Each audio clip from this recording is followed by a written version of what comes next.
didn't proclaim martial law alone. It is made to appear as if I just signed the decree and said, I impose martial law on each and every one of you. No. I asked the legislature to please pass a law proclaiming martial law because there was anarchy in the country.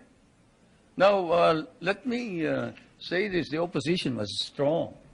And they were members of the Security Council, and somehow they adopted a resolution which required that there be a unanimous vote for the armed forces to be able to move. And therefore, the armed forces was immobilized. At the same time, I asked the opposition party to come and join me in a coalition government. I offered one half of the cabinet. And of course, they laughed at me and said, why should we join you? We're going to take over the government. By the time you are through with the exercise, you're dead, politically and otherwise. And they refused to join me. I asked the advice of the judiciary. I asked the Supreme Court justices, the Court of Appeals justices, and the members of the private sector. And all of them told me there's only one man who can proclaim martial law, and that is the president. And you are it. You are the only one who can proclaim martial law. This is why I must carry this particular mark in our history. I could not have transferred it to the legislature. Why? Because the legislature did not have the power. What does the Constitution provide? The President shall be the Commander-in-Chief of the Armed Forces of the Philippines, and he may order the armed forces out to quell any disorder, riot, rebellion, invasion, insurrection, and in case of invasion, insurrection, rebellion, or imminent danger thereof, when the public safety requires it, he may suspend the privilege of the writ of habeas corpus or proclaim martial law throughout the Philippines or any part thereof. What does that provision provide? It provides that only the President can proclaim martial law. I repeat, that is why I had to assume responsibility. And I am not one for shirking duty. The people said there was necessity for proclaiming martial law. And the people said, you are the only official who can proclaim martial law. So I proclaimed martial law. And I sincerely believed that it was necessary to proclaim martial law to install order and stability because there was complete anarchy throughout the country at the time. Now, therefore, at that particular period, what was the status of our government? Our government was immobilized, impotent. The armed forces could not move out. The industry was not at all in any way moving. There was no income coming into government. Everybody was running away. They burned the U.S. Partly burned the U.S. Embassy, tried to burn it anyway.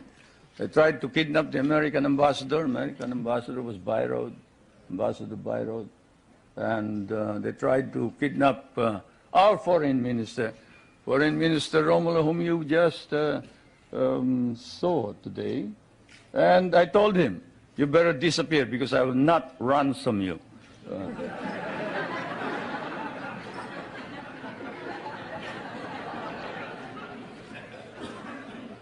But whatever it is, they burned the Manila International Airport, they bombed the Supreme Court, they bombed the Constitutional Convention, they bombed the City Hall, they burned part of Malacanang Palace, they attempted to kidnap my children, they attempted to kill the President 8 times. There was, of course, an attempted assassination against the First Lady. You all know about that. And this required that I immediately act on it, and so I did. Now, we established land reform. We were fighting a group known as the Hukbalahap, Hukbong Nagpapalaya ng Bayan. It was socialist inclined.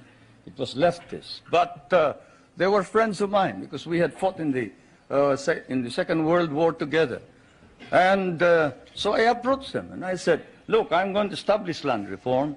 If you're fighting for land reform, against the feudalistic agrarian system, then you must join me. And they did. I want to introduce to you the leader of that rebellion, who is now present and is a part of the government, Mr. Luis Taruk.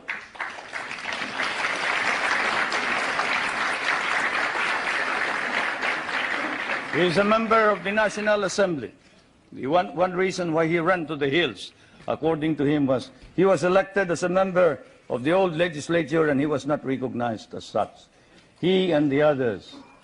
Now I want to introduce to you another leader of the Free Farmers Federation, which is also composed of farmers who wanted reform, but who are fighting for reform, but who are now joining in the effort to establish political stability and economic prosperity throughout the country, and who was Dean of the College of Law of the University of Ateneo, but abandoned his deanship in order that he may join in the effort to attain the noble mission of this new society. I refer to National Assemblyman Jerry Montemayor,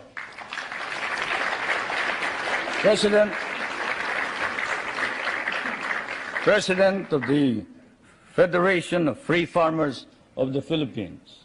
I would like to introduce also to you a young man who was very active against the government in 1972 and who paraded around the streets raising the flag of the Communist Party and organized the Kabataan Makabayan, which is the red organization of the youth. And this man is Nilo Tayag. Is he here? Anyway, he is somewhere around here. But they have all joined, all these activists, to prove to you that all these stories about our being oppressive against our enemies and our friends, they've all joined the government to help reform and drive out all the corrupt people in the government. We have an ombudsman. We are the only country with an ombudsman. You know what an ombudsman is. He is the officer who watches over the corrupt officials of government. And this man has charged 1,000, about 1,000, more than 1,000 officers and employees and sent most of them to jail. Is Justice Pamaran here? He must be somewhere around. Where's Justice Pamaran? There he is. There's the ombudsman.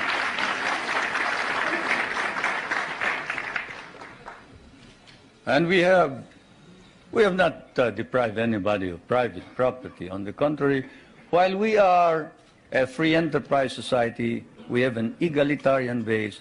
We recognize private property, encourage private initiative. And our Constitution explicitly recognizes the importance of developing the national economy and protecting the patrimony of the nation.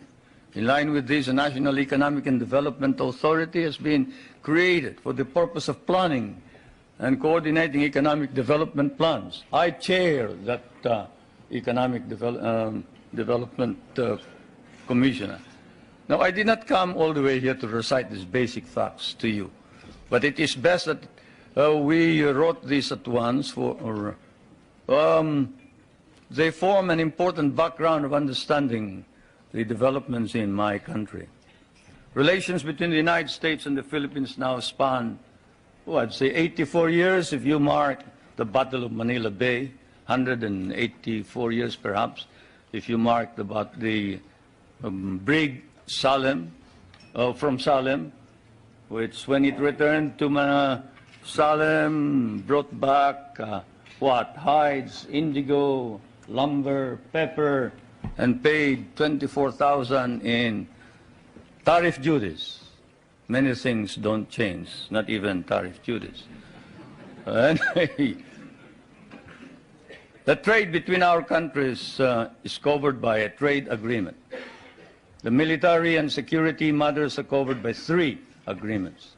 Those agreements are, and I will now ask our friends in my staff to distribute these agreements to you, or as many as can receive them.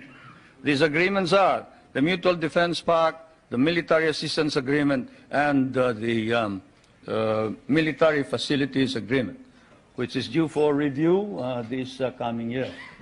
President Reagan and I have agreed with the members of our cabinet that the review will start in April, probably we'll finish it by August. Through it all, our relationships develop in a way unique to nations so disparate in size and circumstances and so distant from each other. The direction which American colonization took in the Philippines in the political, economic, and military cultural spheres were such that for us, relations with the United States would remain crucial for a while. It is said that language is the greatest conveyor of culture. If that be so, if that wise man who said that is right, then your language has certainly conveyed to my country your culture. And this is why the relationship between our countries is something undefined. Our interests may have diverged in the period after our recovery of national independence in 1946, but this relationship has endured. And the question that is often asked is, does the Republic of the Philippines differ from the American Republic?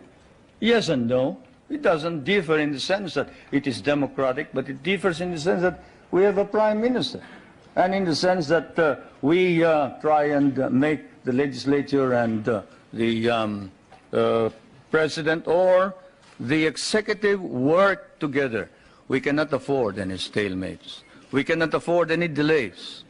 It is a modified presidential form of government, while yours is a complete and pure presidential form of government. Why did we change this? Because we cannot afford stalemates and deadlocks. Yours is a strong economy and a military power. Ours is a weak country. We cannot afford to delay and postpone decisions pending the debates between Congress and the President or the Prime Minister. The poorer third world countries cannot. And so, my friends, that is the situation. I am now going to ask also that my staff distribute to you the social and economic indicators of my country in showing to you the dynamism and the vitality of our economy. We have changed our economy such that we hope to be able to be self-sufficient. We were importing rice before. The last time we imported rice was in 1976, 77. We paid $500 million for that price. Today, we are exporting rice to our neighboring countries. And the per capita income was about $200. Now, it is more than $800 per capita income. The gross national income has increased 5 times. I need not go any further. I'll wait for the questions, and now I am ready for interrogation.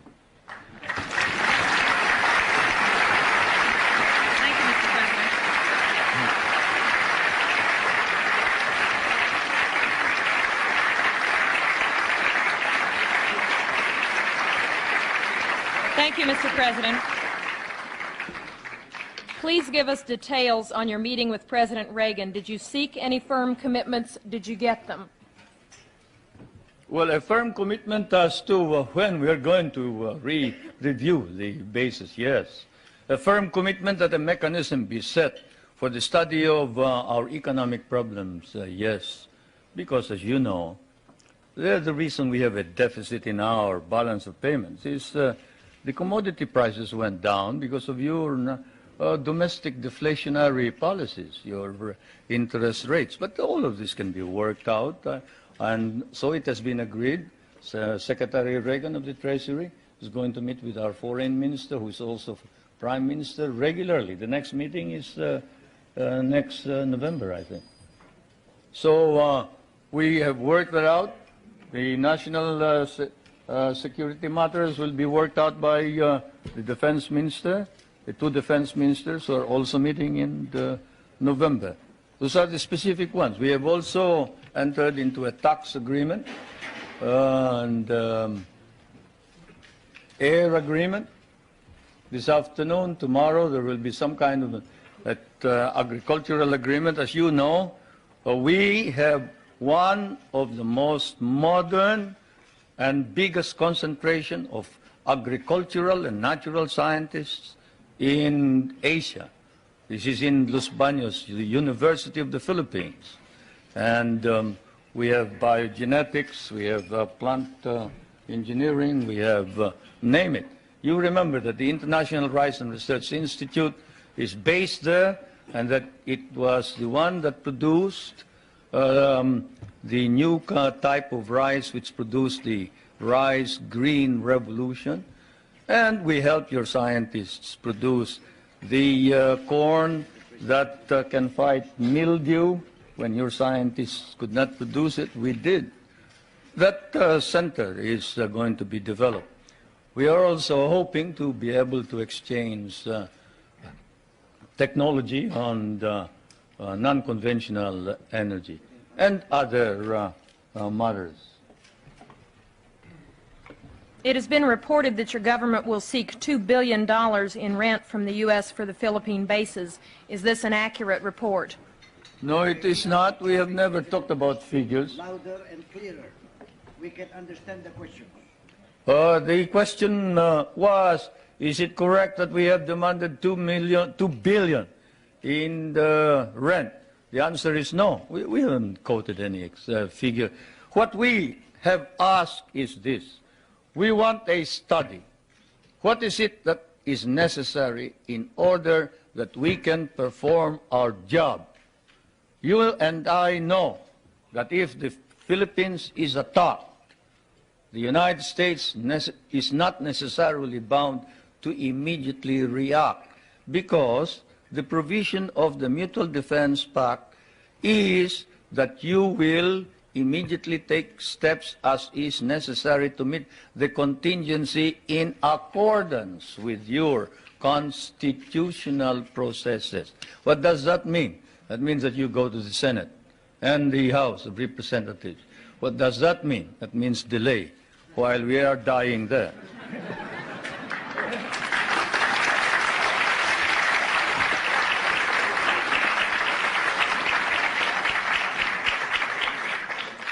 Most of our allies in Europe, concerned about resisting communism, give the U.S. free bases and even share the cost.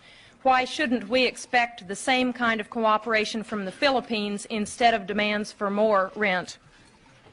Well, for one thing, you haven't exactly paid for what we lost in the last war. If we must make an accounting, 75% of our cities were devastated in the last war. We lost 1 million men. Shall I quote you the statements of Roosevelt and MacArthur that every Carabao will be paid for? Shall I tell you that the veterans who were inducted into the USAF, the United States Armed Forces of the Philippines, of the Far East, your armed forces, were paid only 1/2 the salary of your soldiers? Shall I tell you that we almost turned communists because you refused to recognize us? Shall I tell you that I had a difficult time stopping my guerrillas, 25,000 of them from joining the communists, because precisely you sort of forgot that we had done the fighting for you, you know, and we were parts of your armed forces. But in fairness to the American Congress, when we came here and we called attention to the fact that we had been abandoned and forgotten, they themselves, in outrage, immediately passed a law recognizing the services of the Filipino and reinstating them as parts of the United States Armed Forces in the Far East, including back pay and benefits. That, Madam President, is the answer, in addition to the fact that those people that you are talking about have been making money at the expense of the United States for quite a long time, while we have not.